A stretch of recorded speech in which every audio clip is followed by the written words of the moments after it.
Yo, check out my website, www.theclowntimes.net. That's clown spelled with K as you see here. As you see, here are my rants here. I'll be more and more regular in posting rants in the future. You see what I have going on here. Also, you can also get your merch here at www.cafepress.com. Search for the Clown Time Sports. You see here I have sweatshirts, hoodies, baby gear, mugs, t-shirts. So just come on over and grab yourself some merch. Welcome to tonight's NBA Finals preview podcast. I'm Scott Burks. Please check me out on www.theclowntimes.net. I'm starting to update the website more. I'm going to post my preview on it tonight, so stay tuned. And also, please check me out on YouTube. Remember to like, comment, share, and subscribe to all the videos on my channel, shorts, podcasts like these and otherwise. And also, you can find me on Facebook. Just again, type in the Clown Times and Sports. I'm sorry, in the search bar. Excuse me, I'm just overhyped. But anyway, you'll find me there and all the things. So please, again, like, comment, share, and subscribe. So I mentioned this is an NBA Finals podcast, preview podcast. So you see my two favorite NBAers. They're back. Haven't got a chance to speak to them much throughout the playoffs because I've been too busy wallowing over the Knicks. We'll get to that in a moment. But anyway, my buddies, Kevin McCune, Jared as well, Jared Singleton, my homies from the old radio show. We'll talk about that later. So welcome back, fellas. Been too doggone long. How y'all been? Doing good, yeah. Love it when you have us on. It's always fun. And I know last time earlier this year I couldn't make it, so I'm glad to be here. So So am I. So all right. And so It's always great to be here, Scott. Thanks for having me, man. yes, sir, the fellow member of the Ball Brotherhood, Jared himself. He's too shy to show his lovely bald self on camera again. We're part of the Ball Brotherhood, so we gotta represent. But anyway, speaking of the NBA Finals, let's just get to it, guys. Before the playoffs started, how many of you had the NBA Finals second place in the following two cities? Oklahoma City and Indianapolis, Indiana. How many? Yeah, exactly. I had OKC. Well, yeah, most people had OKC for sure, but not freaking Indiana. the 50 and 32 Pacers. There you go. So I'll start with you first, Kevin, man. How remarkable of a run has this been for the Pacers? Again, I despise the Pacers. Y'all know since I'm a Knicks fan. I despise everything in the Pacers. But I gotta give credit where credit's due. They had a remarkable run, but I just want to hear from you first, and then Jared, man, about this crazy run Indiana has been on since the start of the year. Yeah, no, it's really been an insane run. I think that the Pacers going into the playoffs were looked at as a young team, talented team with a talented roster.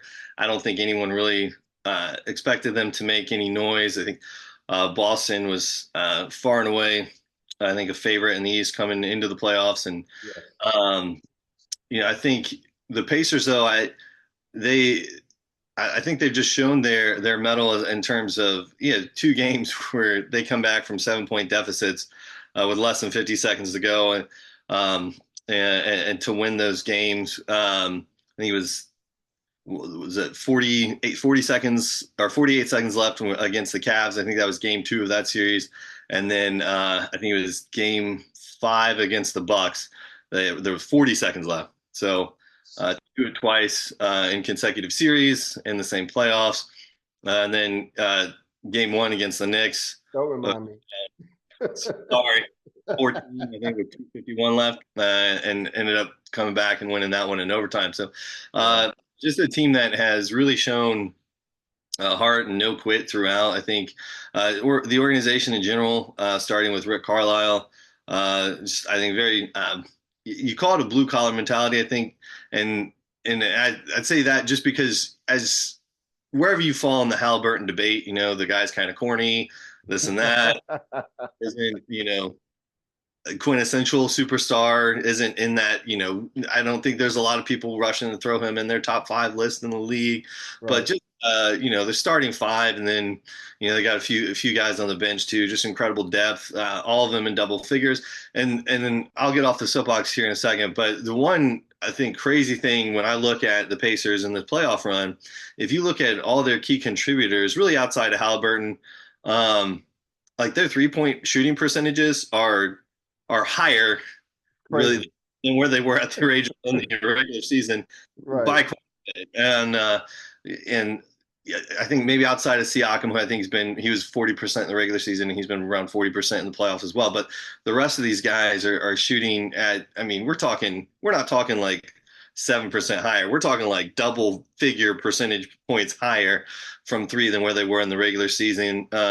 So just an incredible run. And then on the flip side of that, when you look at their opponents, especially guys Nembhard's guarding, their 3-point percentages drop. I mean, you look at where Hart was shooting at the regular season, pretty modest, like 33%.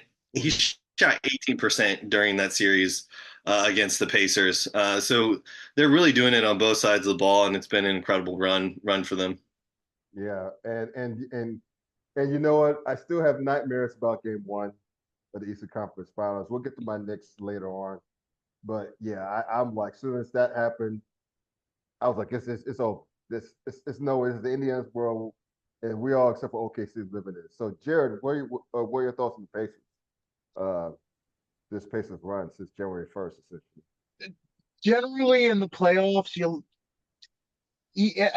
generally in the playoffs, the champion, the one that wins the playoffs, that actually gets to hoist the trophy, they have a game or two where you look at it and say it's better to be lucky than good sometimes. The Pacers have had 3-4 of those games, multiple of those plays. I'm not taking anything away from them in any way, shape, or form. Just there's certainly a lot of luck involved with what's going on, and I commend them for it because, as Kevin said, their 3-point shooting's up. Their defense is started to clamp down on everybody. The perpetually trade rumors, Miles Turner is probably proving that he's going to earn himself a nice contract this season, being an unrestricted free agent. But it's definitely fun to watch. It's not, you don't go into a game that they're playing if they're down 20 and turn it off because the game's over. That actually makes for riveting television. Yeah, exactly. And it's just amazing to me to see Indiana just rolling like this. And it makes you almost forget that there's this other team on the other side from Oklahoma City that's actually, this is their time. So, Jared, I'll start with you, man. I'm like, does any team have a chance? I mean, I know they're down to Indiana, in the finals, but can anyone stop this OKC team going forward? Even after this final series, can anyone stop this OKC train, this young train? The only team that can is the one that gave them a run in the second round, which was the Denver Nuggets.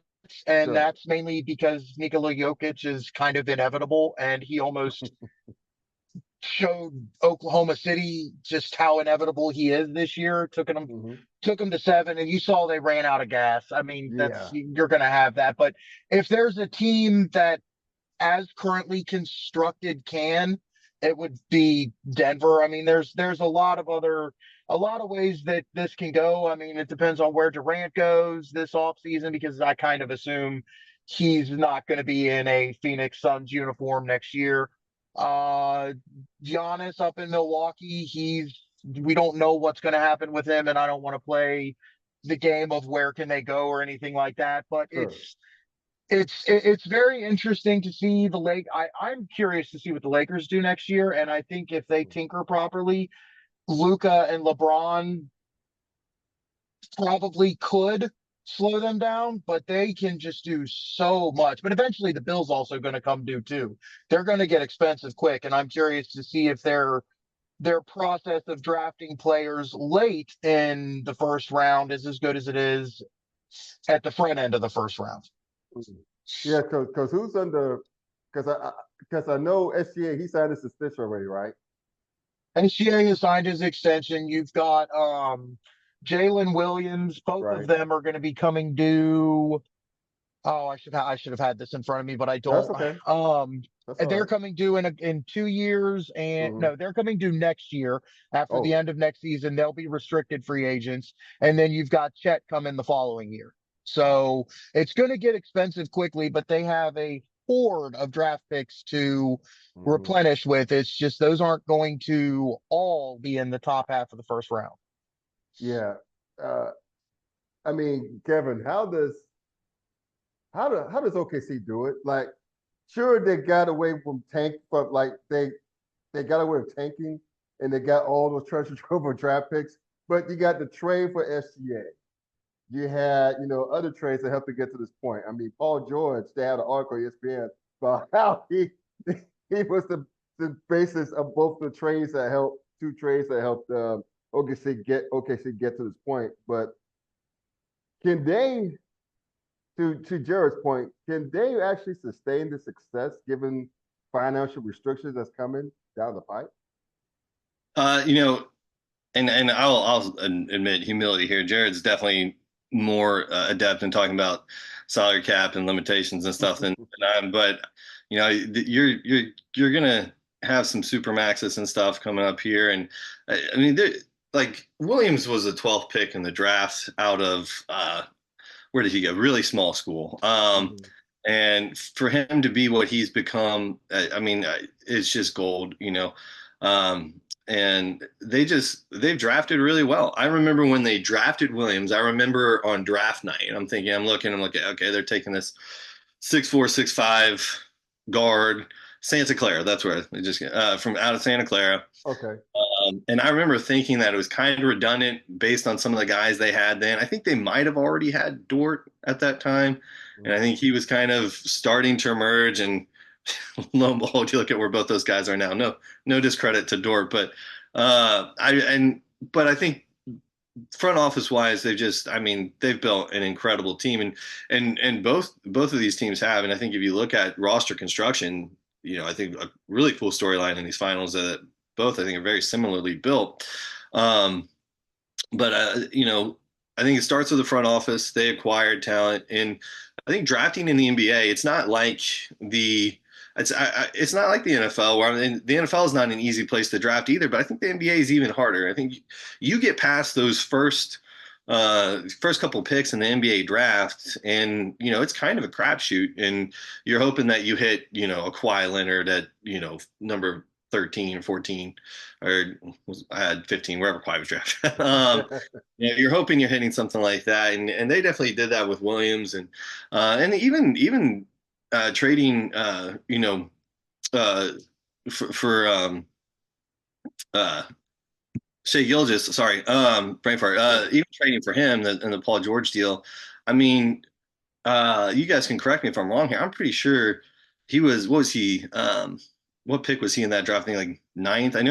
I'm pretty sure He Colin. was the 11th pick taken by the Charlotte Hornets and traded to That's the right. Los Angeles Clippers. Clippers. Yep. I know. I remember as a Cavs fan, I was happy they drafted Colin Sexton that night, and that was two picks before him, right? So I think they've done a great job with identifying talent, especially with where their draft picks have been, because I think why teams stay bad in the NBA is the lottery balls don't bounce their way, Right.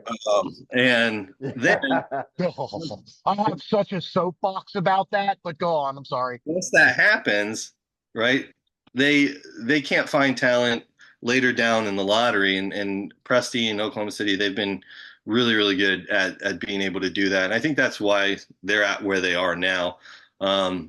But just to respond to a few things Jared said there, I thought his point about Miles Turner was spot on. I mean, that guy has been in trade rumors since the Obama administration,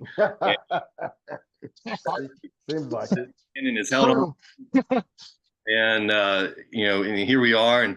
But just to go into to my point about these matchups, I mean, you got Chet Holmgren, you got Miles Turner, two lengthy bigs, two rim protectors. Both have pretty solid reputations on the defensive side of the ball. You have two star young point guards, two other guards in the backcourts that really help out for the Pacers, Aaron Nimhart, and from OKC, that's Williams. We touched on him.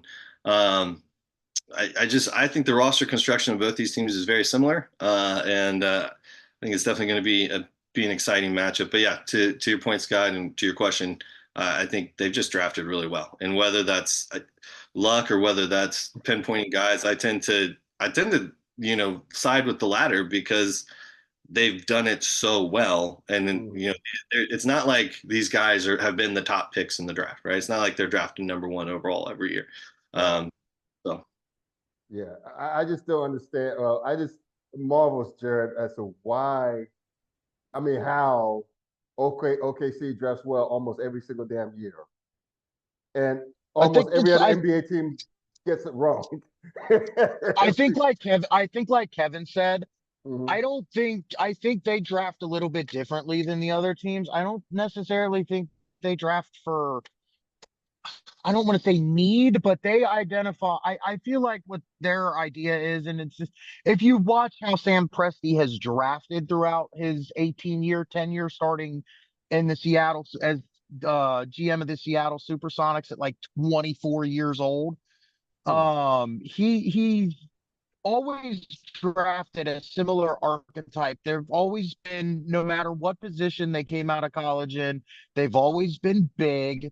They've always been, lengthy, and they've always been able to like move and play defense and like interchange like that. You look at the way the roster's constructed, and they're all 6'6" through 6.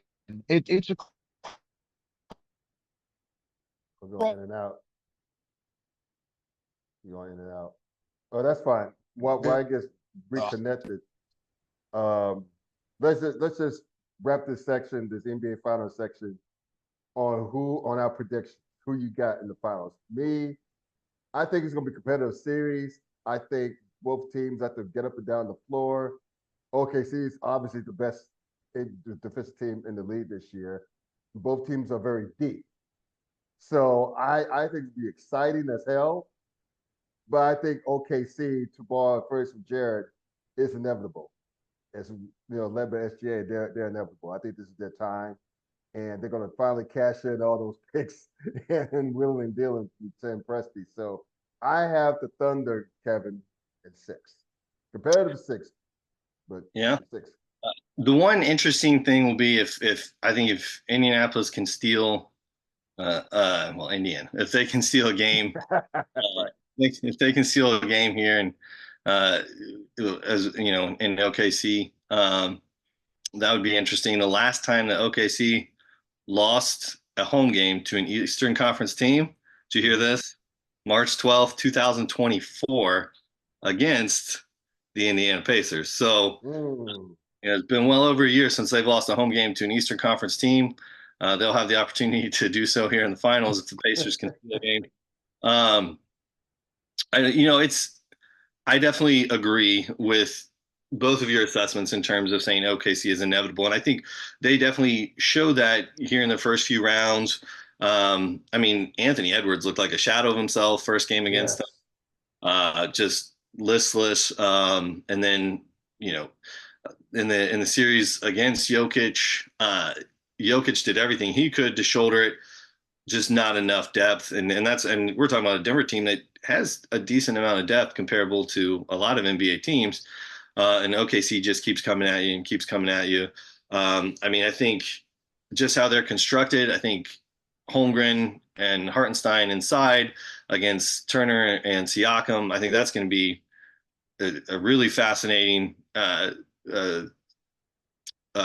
duel there between the bigs for both teams, and for old hats that like the paint. That's going to bring you some tasty treats here in the finals. But where I'm hesitant to just go all in, OKC is going to dominate here, is what I mentioned earlier in terms of the Pacers, in terms of the comebacks. We're talking about historic level comebacks, 3 times of being down 17 or more and coming back in these playoffs. That's never happened before. Right. To win games, twice coming back within 50 seconds, 40 seconds, down 7. And just like Aaron Nimhart, I want to say, or not Aaron Nimhart, he shot 29% from 3 in the regular season. He's shooting 48% from 3. Right? I mean, we're talking about 20% higher. Mhm. And so just they have played so well. It's almost like, you're waiting for the Angels in the outfield, to their wings to fall off and say, okay, you got to do this yourself, guys. Because as good as the Pacers were in the regular season, 50-win team, not bad. They were not the Pacers that we've seen in the playoffs. They just weren't. Right. And they've been so much better than what they were in the regular season, and that's pretty statistically across the board for most of their guys. And I think that is where I push into the inevitability of OKC. If Right. someone is going to stop that, you would think the number one defense in the regular season and in the postseason, the Thunder, that they would be the team that would be able to clamp down, and they would be able to do that. So I'm going to say OKC in 6. I'm willing to give the Pacers 2 games. I feel like that's pretty respectful. Sure. Yeah. I mean, it's not a. I don't foresee gentlemen's sweep in this series, which I think Indiana's too competitive. I think they're too well coached, and they're just rolling. And I think it's going to be a classic styles make fights kind of series. So I don't think it's going to be a cakewalk for OKC, but again, OKC's their ball. How about you, J. Rod? OKC won 86, won 68 games this season. We revere 2 other teams for winning 71 and 70. 68's not that far off. As we all agree, OKC is inevitable. The one thing that I think Indiana can really prey on, as Kevin has been explaining, is how their 3-point percentage has been higher in the postseason than it was in the regular season. It has been higher. And also these Pacers have been playing like this since the turn of the year into 2025. They started off really slow, but because the Eastern Conference was what it was, nobody paid attention because Philadelphia was a dumpster fire all season. Once it turned to 2025, Indiana's kicked it into gear and they've played extraordinarily well. Their 3-point percentage being through the roof right now is a weapon against Oklahoma City because the way they play their base defense is to essentially wall off the paint and take away anything at the basket and then try to create turnovers. They were one of the higher teams this year in opponents' 3-point percentage and opponent 3-point attempts. So if Indiana can continue hitting their threes, because Oklahoma City concedes that with their defense, they could certainly win a few games. But I say a few as in I don't think that they can win more than 3. So I honestly think with you guys, I think it's going to be a 6-game series. I think Oklahoma City is going to win 4-2, and I still think it's going to be a fun series, though. I don't think it's going to be one of these series that slows down to a slog and you've got, 90-point games. You might have 1 or 2 of those because the defenses clamp down on each other, but both of these teams like to run, and I think we're going to have some high-scoring finals games. It's going to be fun games no matter what. Goodness. And we got 3 more minutes to wrap this up. I'm going to put the big red bow on this, but I got to end this on a Debbie Downer. Do you agree with the Knicks firing of Tom Thibodeau? I see Kevin shaking his head. Not at all. I actually want to defer first to Jared because he's a big Bulls fan. And I just want to ask Jared, how have the Bulls been since they moved on from the Just go away. That's how have the Jazz been?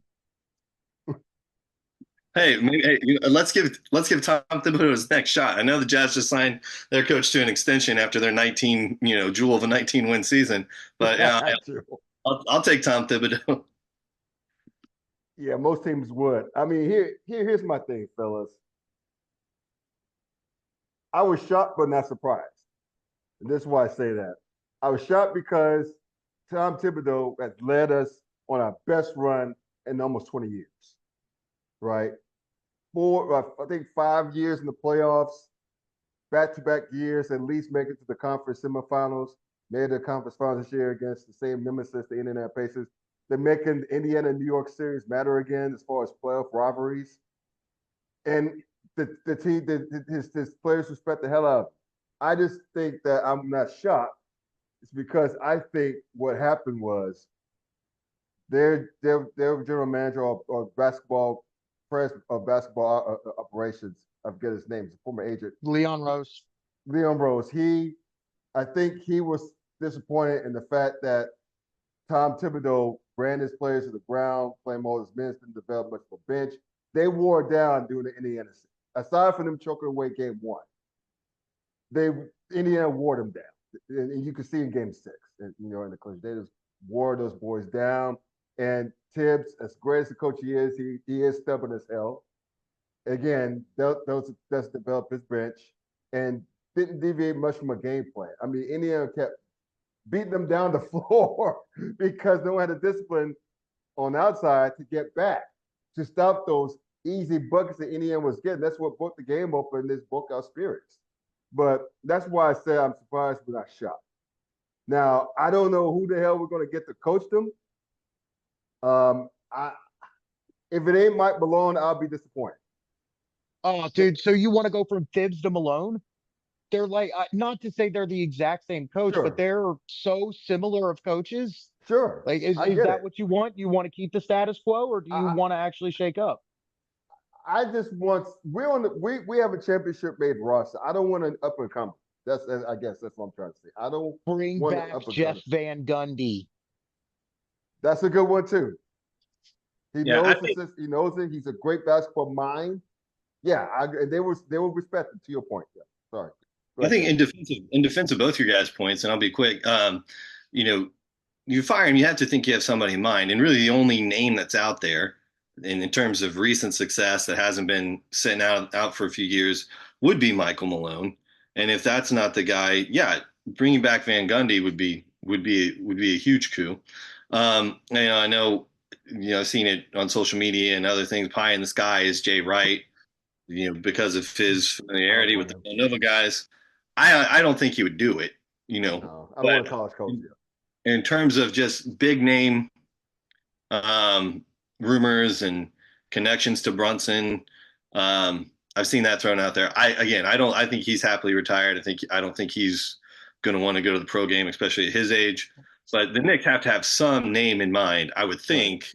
I don't think this was reactionary. I think there has to be some kind of plan in place here for moving on from Thibs, because, like you said, Scott, I mean, this is the best team you guys have had in a long time.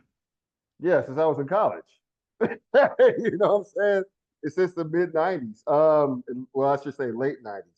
Or here's another name, and now we'll close showing this. Mark Jackson. Why the hell not? Why the hell not? Yeah, sure. I mean, he definitely was a precursor there in Golden State. Yes, he was. And he's never really got an opportunity again. I don't know how much he's explored it since taking his broadcasting gig, but yeah. All right. I don't necessarily disagree. I would love to know what's gone on, why he hasn't gotten another shot. I truly would love to know why, because he deserves it. But I agree with Kevin on that. Yeah, I agree too. So before we close off, I want both of you guys to give us where folks can find your social media, starting with Kevin. Yeah, just at Kevin McCune. Somehow got that handle. There is a professional bowler by that name now who is of much greater notoriety than I ever was. So I do get some people tweeting at me now and again about bowling stories and this and that, and I'm like, not me. So I've had to put I am not the PBA bowler, Kevin McCune, but just KEVIN MCCUNE. How about you, J-Rod? Just SINGLETONJ 21 on Twitter, and I'm on TikTok too. I've got the bug. There you go. Cool. So y'all, thank y'all for tuning in to this episode of the Klown Hour Podcast. Please do like, comment, share, subscribe to I mentioned earlier, YouTube, Facebook, and also my blog, www.theklowntimes.net. Again, watch out for the NBA Finals preview. I'll be dropping it later on tonight, so check it out there. So until next time, enjoy the NBA Finals in August. So hopefully be excited for y'all. So until then, take care. We out.